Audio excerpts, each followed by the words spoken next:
Twelfth chemistry में आज हम लोग नॉर्मलता या नॉर्मेलिटी पढ़ेंगे। ये एक बहुत ही इम्पॉर्टेंट टॉपिक है। एग्जाम में नॉर्मलता से प्रश्न पूछे ही जाते हैं, तो इस टॉपिक को आप लोग को कर लेना है।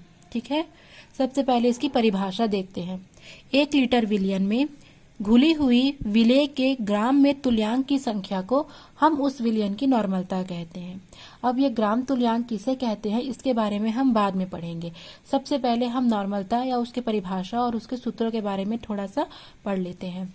नॉर्मलता को कैपिटल N से दर्शाते हैं और इसकी इकाई होती है ग्राम तुल्यांक प्रति लीटर। ठीक है, नॉर्मलता की परिभाषा के हिसाब से इसको किस प्रकार लिख सकते हैं? नॉर्मलता बराबर विलेय पदार्थ की ग्राम तुल्यांक की संख्या अपॉन विलयन का आयतन लीटर में। क्यों ऐसा कहा जा रहा है? क्योंकि यहाँ लिखा है कि 1 लीटर विलयन में घुली हुई, अर्थात विलयन का आयतन पूछा गया है और विलेय के ग्रामों में तुल्यांक की संख्या को, तो विलेय पदार्थ की ग्राम तुल्यांक की संख्या। ठीक है, तो नॉर्मलता बराबर विलेय पदार्थ की ग्राम तुल्यांक की संख्या अपॉन विलयन का आयतन लीटर में। अगर हमको ग्राम तुल्यांक को लिखना है तो ग्रामों में भार बट्टे तुल्यांकी भार भी लिख सकते हैं। तो नॉर्मलता बराबर विलेय का ग्रामों में भार बट्टे विलेय का तुल्यांकी भार गुणित विलयन का आयतन लीटर में। अगर हमको लीटर को ml में बदलना है तो यहाँ पर हम क्या करेंगे? 1000 कर देंगे। ठीक है, और यदि हम विलेय के ग्रामों में भार को W से प्रदर्शित करते हैं, तुल्यांकी भार को जिसे हम इक्विवेलेंट वेट भी कहते हैं उसको हम कैपिटल E से दर्शाते हैं, और आयतन को यदि हम VmL में दर्शाते हैं, तब सूत्र हो जाएगा नॉर्मलता बराबर विलेय का भार बट्टे विलयन का तुल्यांकी भार, विलेय का तुल्यांकी भार गुणित 1000 बट्टे विलयन का आयतन ml में। तो अगर हम इसको सूत्र रूप में लिखें तो W/E इंटू 1000/VmL। तो आपको सूत्र याद रखना है। सूत्र याद कर लेंगे तो आप लोग से आराम से न्यूमेरिकल क्वेश्चन बन जाएंगे। ठीक है, इतना हो गया, आप स्क्रीनशॉट कर लीजिए। ठीक है,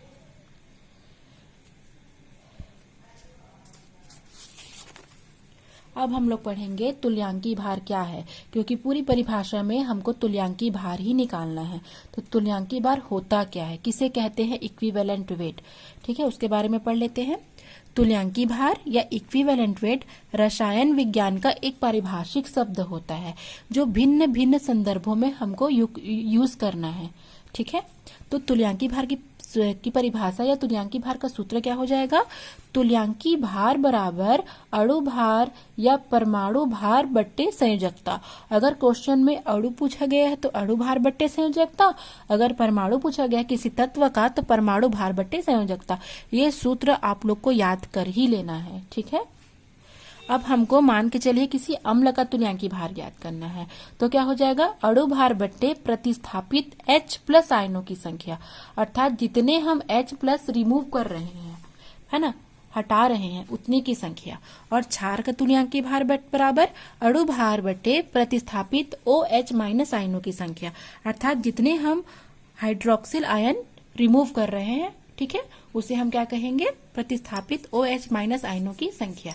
यहाँ पर H+ आयन रिप्लेस करना है, यहाँ पर OH- आयन। ठीक है, ये हो गई सूत्र।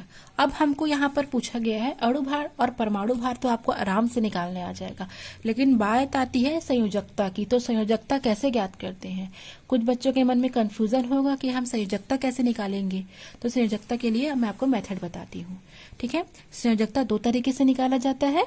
एक होता है ऑक्सीकरण संख्या से और दूसरा होता है H+ या OH- आयनों की संख्या से। ठीक है, ध्यान से देखिएगा बच्चों आप लोग। ऑक्सीकरण संख्या से क्या होता है? जैसे एल्यूमिनियम का +3 है, ठीक है, तो उसकी ऑक्सीकरण संख्या +3 हो जाएगी।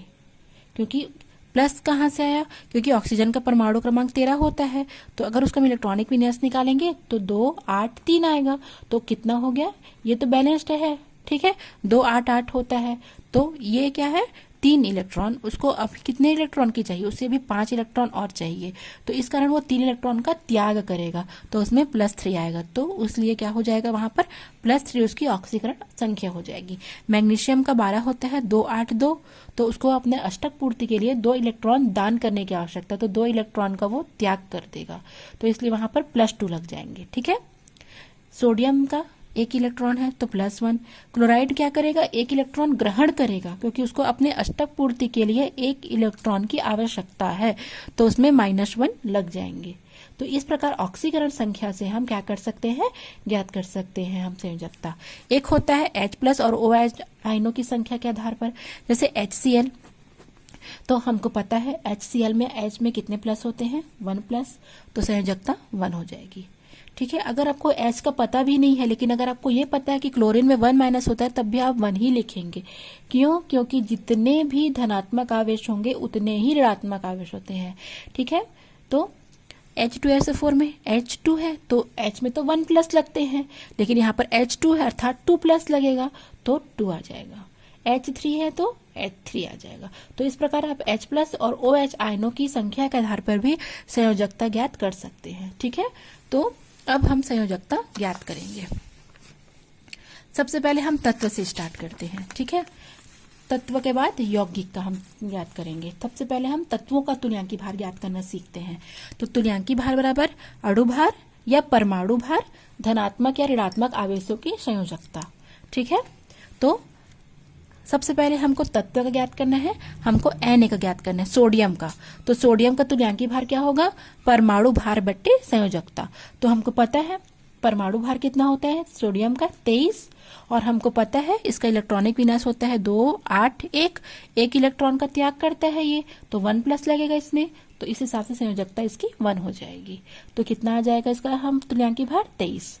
वैसे हाइड्रोजन का करेंगे तो हाइड्रोजन का परमाणु भार 1 होता है और H में 1+ लगते हैं, इसलिए /1, तो कितना हो जाएगा 1। उसी प्रकार ऑक्सीजन का अगर हमको करना है तो ऑक्सीजन का परमाणु भार 16 होता है और O में 2- लगते हैं, इसलिए अपॉन करेंगे 2 से।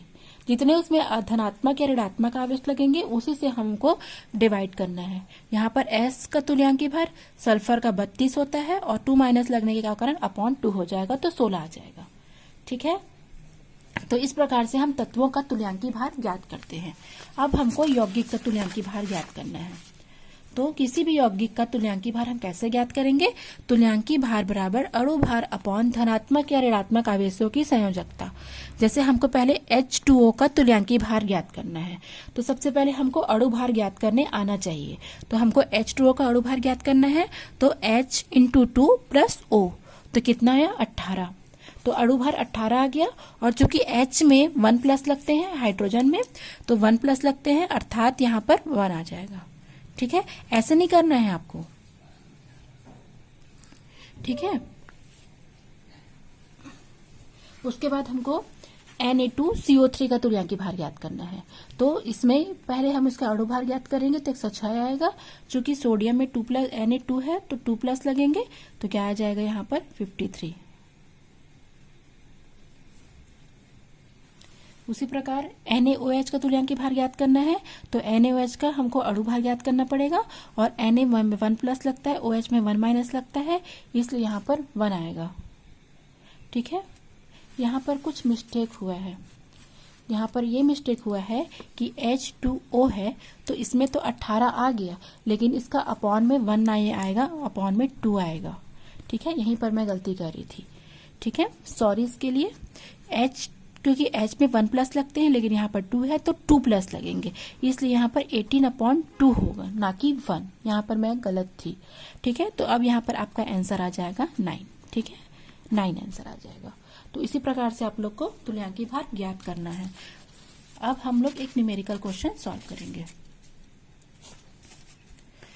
शुद्ध सोडियम कार्बोनेट के 5.3 ग्राम 500 ml में घुले हैं, तो विलयन की नॉर्मलता हमको ज्ञात करनी है। ठीक है, सोडियम कार्बोनेट का सूत्र हमको पता होना चाहिए। तो सोडियम कार्बोनेट का सूत्र होता है Na2CO3। तो दिया हुआ है सोडियम कार्बोनेट का कितना दिया हुआ है ग्रामों में भार 5.3 ग्राम। ठीक है, विलयन का आयतन कितना दिया है 500 ml। हमको तुल्यांकी भार ज्ञात करना है। किसका? सोडियम कार्बोनेट का। तो सोडियम कार्बोनेट का तुल्यांकी भार ज्ञात करने से पहले हमको सोडियम कार्बोनेट का अणु भार ज्ञात करना है। तो अणु भार ज्ञात करेंगे तो 106 आएगा, और चूंकि Na में 1 प्लस लगता है लेकिन यहाँ पर Na 2 है तो 2 प्लस लगेगा, अपॉन 2 करेंगे, 53 ग्राम आएगा। अब तुल्यांकी भार ज्ञात होने के बाद इसको हम लोग सूत्र में रख देंगे। बिना सूत्र के आप लोग क्वेश्चन सॉल्व नहीं कर सकते। सूत्र हो जाएगा नॉर्मलता बराबर विलेय का ग्रामों में भार अपॉन विलेय का तुल्यांकी भार इंटू 1000 अपॉन विलयन का आयतन ml में। ठीक है, तो विलेय का ग्रामों में भार यहाँ कितना लिया गया है? 5.3, तुल्यांकी भार 53, आयतन 500 ml। तो सारे मान को यहाँ पर आप लोग रख देंगे। ठीक है, 5.3 अपॉन 53 इंटू 1000 अपॉन 500। क्योंकि यहाँ दशमलव है इसलिए यहाँ एक जीरो और बढ़ा देंगे तो कट जाएंगे सारे जीरो, तो कितना आएगा? 0.2 m। तो इस प्रकार आपको तुल्यांकी भार ज्ञात करने आ जाएगा, तो न्यूमेरिकल आप आसानी से सॉल्व कर सकते हैं। एक और क्वेश्चन दिया है, यदि 100 ml NaOH विलयन में 0.4 ग्राम NaOH घुला है तो हमको विलयन की नॉर्मलता ज्ञात करनी है। तो फिर से जो जो दिया है उसे हम पहले नोट कर लेंगे। तो NaOH का भार कितना दिया है? 0.4 ग्राम, और हमको तुल्यांकी भार ज्ञात करना है। तो NaOH का आएगा 40, क्योंकि Na plus O plus H। तो सोडियम का होता है 23, ऑक्सीजन का 16 और 1, सबको टोटल करेंगे तो 40 आएगा। Na में 1 प्लस लगता है, OH माइनस में 1 माइनस लगता है, तो अपॉन 1 आएगा। तो 40 क्या आ गया? तुल्यांकी भार। और विलयन का आयतन यहाँ लिया है 100 ml, तो 100 ml ले लेंगे। अब सूत्र में रखेंगे नॉर्मलता बराबर विलेय का ग्रामों में भार बट्टे विलेय का तुल्यांकी भार गुणित 1000 बट्टे विलयन का आयतन ml में। तो अब पूरे मान को रखेंगे, 0.4 ग्राम दिया है, 40 निकाले हैं तुल्यांकी भार, 1000 बट्टे 100। तो पूरा को अगर हम हल करेंगे तो हमको 0.1 मिलेगा। ठीक है,